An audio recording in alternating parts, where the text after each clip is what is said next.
Hey, thank you for joining us online today. Jesus wants to do so much for you and through you, and we'd love to hear about how he's working in your life. So take a moment and send in your story to stories@rise-church.com. We hope that this message leaves you feeling uplifted and encouraged. Enjoy. If you were here last week, you're probably thinking, do they only let bald guys get up on the stage? The answer is mostly. That's like one of the pre-qualifications. I was out of town a couple months ago, and there's a church that I follow online, and they were in the town that I was at, and so I made it a point to visit there. And their lead pastor had just come back off of a 3-week vacation, and he said his whole goal of having guest speakers in is for them to be good, but not great. He wants them to be good enough where the church enjoys them, the church is encouraged, the church walks away having enjoyed what they had to say, but not great enough where the church doesn't want the lead pastor back. So, Pastor Adam, I promise to be good, but not great. So, James 3 is all about the tongue, and we're going to dive into that in just a moment. But I thought it'd be fun to learn a few things about the tongue. I was studying the tongue, learned some things, interesting things that I did not know. So, fact one is that the average tongue is just shy of 4 inches. Just shy of 4 inches. To me, that's pretty amazing. From the back of the throat to the end of the tongue, 4 inches. Your tongue weighs about 30 ounces, so almost 2 pounds. That's kind of crazy to think. Each tongue print, so if you were to lick a piece of paper or something, each tongue print is unique, just like your fingerprint. I'm very glad that they figured this out before they figured out tongue prints, right? Or else, like when you go do a background check, that would be really awkward. The tongue is made up of 8 muscles, and these 8 muscles are unlike any other muscles in your body. No matter how much you use your other muscles, you can work out, you can go do serve day. I'm sure some of y'all are sore. I know I am in my legs. You can even sleep wrong and wake up and your muscles will be sore. But these 8 muscles in your tongue never get tired. Never. And I have evidence of that. One day this week I came home and one of my daughters, she said, "Hey Dad, I made rainbow-colored popsicles today." And before I can even get out of my mouth, what are rainbow-colored popsicles? She said, "So I took water and I put them in the popsicle mold, but I wanted them to be colored, like in the order of a rainbow, red, orange, yellow, green, blue, purple. And so I wanted to start with purple. So I took purple food coloring, but we didn't have purple food coloring, so I had to use blue and a red to make purple. And I poured it into the water and then had to freeze it for 2 hours. And while that was freezing for 2 hours, I had to go and set aside other water because you can't mix warm water or regular water with frozen water or the colors will combine." And just went on and on and on and on. I got evidence that those 8 muscles never get tired. Now, here's a picture of her rainbow-colored popsicles. They did turn out pretty amazing. But those 8 muscles in your tongue, unlike any other muscles, no matter how much we work them, they don't get larger either, which that's evidenced by the fact that men have larger tongues than women. There we go. Sank in. Because women, on average, say 2 to 3 times more words a day than men do. That's just fact. That's just fact. That's the truth. Women, men, right? Amen? That's right. We as men, we got to stick together. But have you ever said something with your tongue that you immediately wish you could take back? Immediately. Have you ever walked up to a woman and asked her when she was due? Only to find out she wasn't pregnant? The average person makes that mistake 1 time, except if you're above average. Or have you ever walked up to a little child, a little baby, and said, "Oh, your boy is so cute," only to find out it's a girl? Right? We stick our foot in our mouths quite often. That's why I think James, Pastor Adam mentioned in week 1 of this series, James 1:19 says that everyone should be quick to listen and slow to speak. Everyone say quick to listen. Say slow to speak. I think if we can learn those 6 words, our lives and our relationships will improve. Think about your relationship with your spouse or your significant other, boyfriend, girlfriend. If everyone was just slower to speak, we would have better relationships. With our children, kids with our parents, with our coworkers, with our bosses. If we were quick to listen and slow to speak, our relationships would improve. Let's jump into James 3. If you got your Bible, turn there. We're going to start in verse 2. If you don't have it, it will be on the screen for you. James says, we all stumble in many ways. Just right out the gate says, we all make mistakes. The New Living Translation says we all make many mistakes. And the Message goes a step further and says we get it wrong nearly every time we open our mouths. We make mistakes. Let's pick back up in verse 2. He says, anyone who is never at fault in what they say is perfect. Well, James, how do you define perfect? He says, able to keep their whole body in check. So he's saying if you can control what comes out of your mouth, you'll keep the rest of your body from getting into trouble. Think about all the problems that we have in this world. Wars are started with words. Divorces usually start with words being exchanged. You know, the losing of a job usually starts with some type of words being exchanged. If we can control our tongues, we can control the rest of our body. Let's go to verse 3. He says, when we put bits into the mouths of horses to make them obey us, we can turn the whole animal. Now, the horse is a kind of the sign of strength in the animal kingdom. When you look at a horse, I mean, you just can see the muscles in the legs. The horse was used to pull the plow for the fields. The horse was used to pull, wagons and stagecoaches. You don't see cows doing that. You don't see giraffes pulling that. No, the horse is kind of a sign of strength. In fact, that's where we get our term for how we measure how strong your car is. Horsepower. Can you imagine if it was cow power? That just doesn't sound right, because the horse is a sign of strength. But James says when we put bits into the mouths of horses, we can make them obey us. So if you're not a horse person, and I'm not, I had to learn this. A bit is about a 5-inch piece of metal that goes into the horse's mouth, and once that's connected to the reins, you can control a 1,000-pound animal. An animal that can pull 2, 3, 4, 5 times its weight, you can control it with that little 5-piece inch of metal. I think it's kind of funny, if you watch any type of horse racing, that a 100-pound man who is 5 feet tall can tell a 1,000-pound animal how fast to run, when to kick it into higher gear, and it's all done through that bit. James is saying right here that bit are like our tongues, or that bit is like our tongues, because our words are powerful. Our words can control a situation. Our words can control a room or a conversation. Think about it. If someone's ever said to you, walked into you, said, you are so good at whatever you do. I enjoy being around you. You are a blessing to me. Or husbands, if you say to your wives, that outfit looks so good on you. Or if you even went a step further and right? Our words, our tongues are powerful. They can control a situation. They can turn something that is just normal day life and put a smile on someone's face. So many people were encouraging me before I came up. So Chad walked up and prayed over me right as I was walking on stage. Words are powerful. On the flip side, if you are always putting someone down, you saw in the picture, my daughter loves to be creative. My other two are the same way. They love to do crafts and art in the house. And I love that about them. But I hate messes at the same time.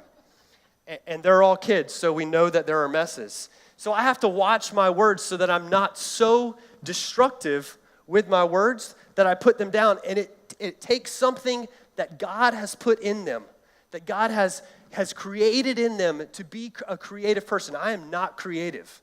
Like there's not a creative bone in my body. But God has put this in them that they love to make stuff and create stuff. One day this week I came home and the same daughter said, Dad, I melted vanilla or white chocolate chips and took grapes and dipped them in the melted chocolate, and then I put sprinkles on them and froze them, and they were so good. That's something I would never have thought of. I would never have tasted either, but I would never have thought of. So we have to be careful with our words because our words can control a situation. Goes back to what James said in chapter 1, that we have to be quick to listen and slow to speak. Let's look at verse 4. James says, you don't like a horse example? Here we go. Let's try another one. Or take ships as an example. Although they are so large and are driven by strong winds, they are steered by a very small rudder wherever the pilot wants to go. Now, I'm not much of a boater. I don't know much about boats. I enjoy going on people's boats. I enjoy showing up, giving a little bit of gas money, and then not having to worry about the boat, right? I probably will never be invited on another boating outing because of that comment. But though I had to study about a rudder. A rudder is part of the steering mechanism of a boat. Now you have to imagine back when James was writing this, they didn't have engines of any sort. All boats were sailboats. And the wind would push the boat, but the rudder would steer the boat. And so James is saying our tongues are like rudders. They're directional. We have the ability to point people in a specific direction because words shape who we are. If you stop and think about where you have been in life, where you are in life, things that you have done, is because of words that people have said to you. I went to school to be an accountant, a very boring occupation, but I enjoy it, simply because of a conversation I had with a man in my life. I was a senior year of high school over at a friend's house. I got left at the dining room table somehow with just me and his dad, and his dad said, Phillip, what do you want to do when you go to college? And I honestly had no idea. I said, I want to do something business, but I don't really know. He said, you should be an accountant. Exact words out of his mouth. And then he said some other stuff that I don't remember, and I chose accounting. He was a smart man. At least I thought at the time. No, he really is. But I chose accounting just because something someone said to me. Our words can be directional in the lives of other people. Let's look at verse 5. James says, likewise, the tongue is a small part of the body.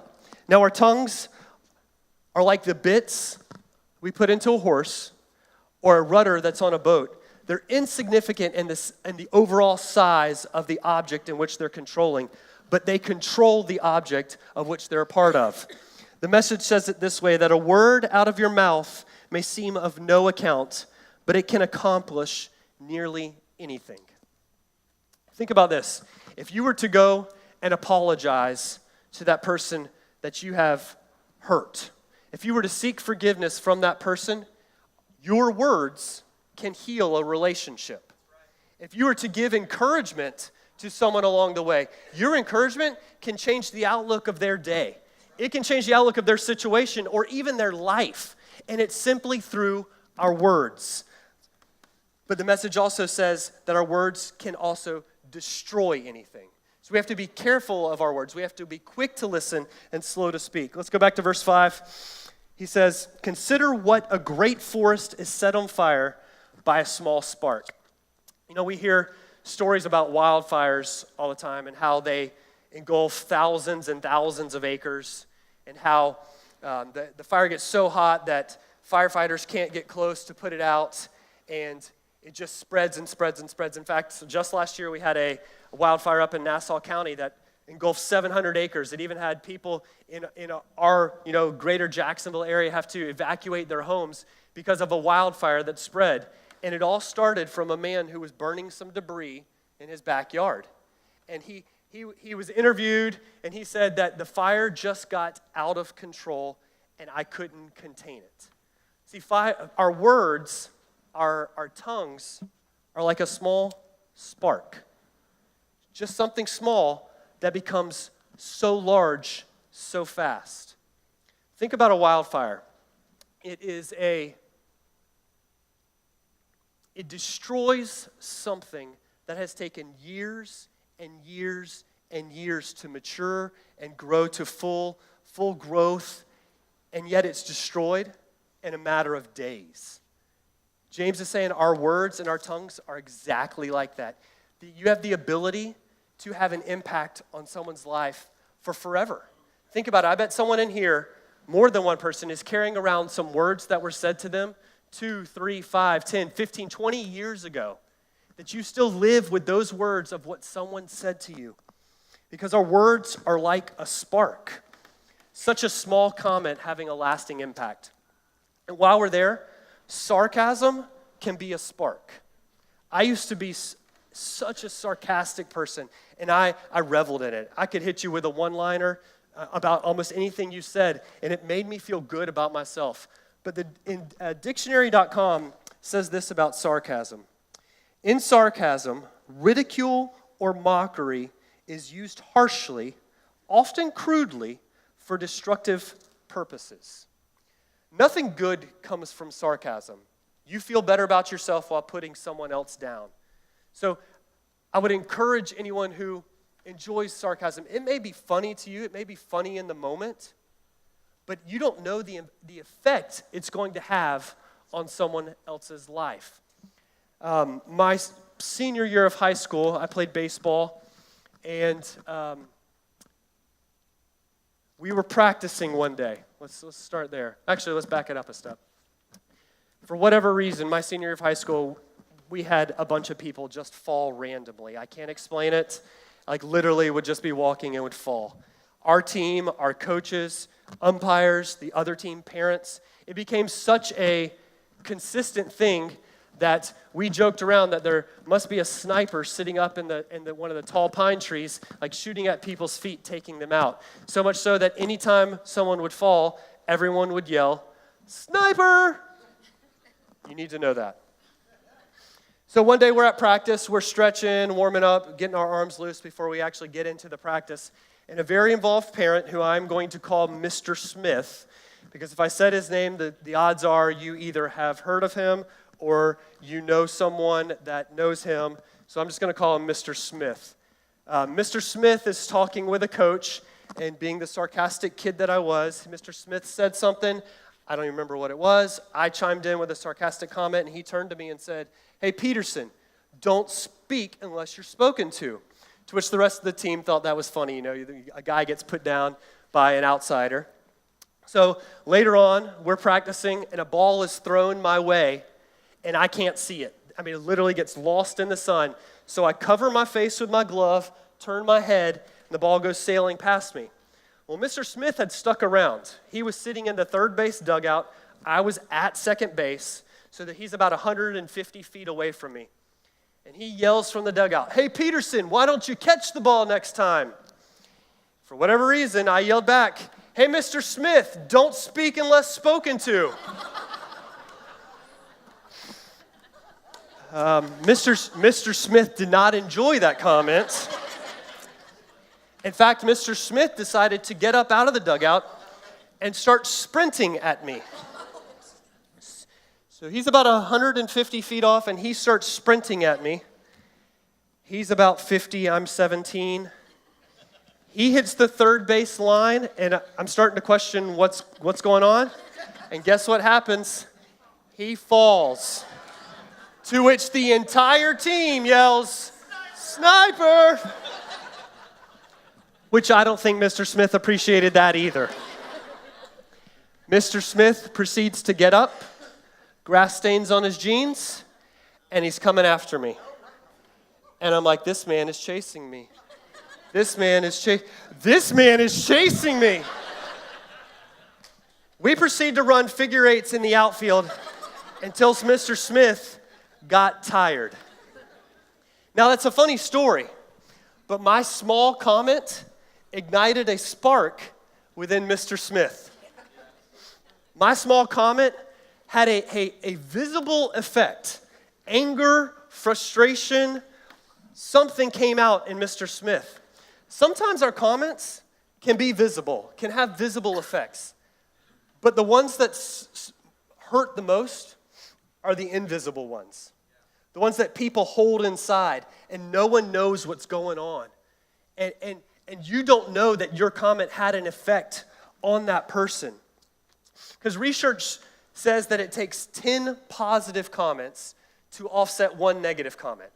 So you think about that, 10 to 1. And that's depending on the severity of the one.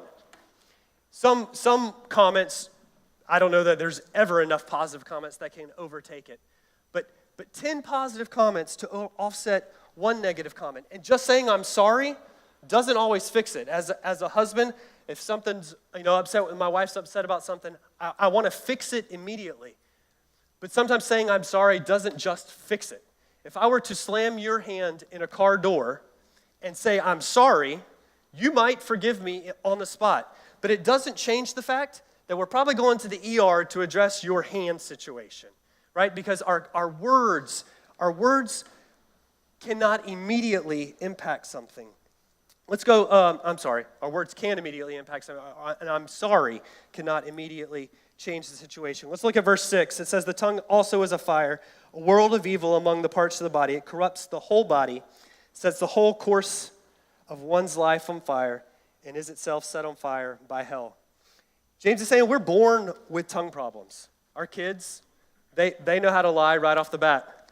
They know how to take toys and say something's mine right off the bat. Our tongues are a fire, a world of evil. When a child smarts off to a parent, the parent doesn't put the mouth in timeout, puts the whole body in timeout. Because the tongue is a part of the body. When you say something to your boss, hopefully this has never happened to you, but if you said something to your boss or said something you shouldn't have done, your mouth and your tongue doesn't get fired. Your whole body gets fired, right? Your tongue or your mouth doesn't get a divorce. Your whole body gets a divorce. So we have to be careful. We have to be quick to listen and slow to speak.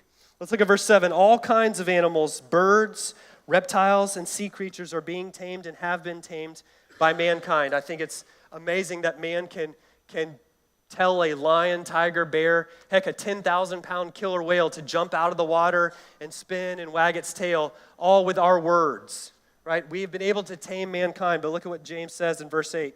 No human being can tame the tongue. No human being can tame the tongue. It's not possible. It's never going to be done. It's never been done. He says it is a restless evil full of deadly poison. Almost as if we need to walk around with a warning sign that says, poison may spew at any moment. Like here's a hazmat label right here, just a warning that I don't know or you don't know what's going to come out of my mouth. Thinking about my wife and I, we get up here and we do announcements almost every week. But for a while, golly, probably just a year ago, every Sunday morning, we would nitpick at each other. We do a lot on Sundays getting ready, and we would just, drop little comments here and there, so much so that one Sunday, we just blew up. We got up here and did announcements, so frustrated and furious with each other, and we walked off stage smiling, but our words had finally reached that point of eating away at each other, and we had to go off into the back and settle it. We are not going to let the enemy win this situation. We are not going to let our words accomplish what the enemy wants to do to tear apart what God is doing at this church. So while our words can nitpick at each other and can push us closer to the edge, words can also heal. Words can heal. Words can take what Satan wants to destroy and can push you closer to God. He can heal a relationship.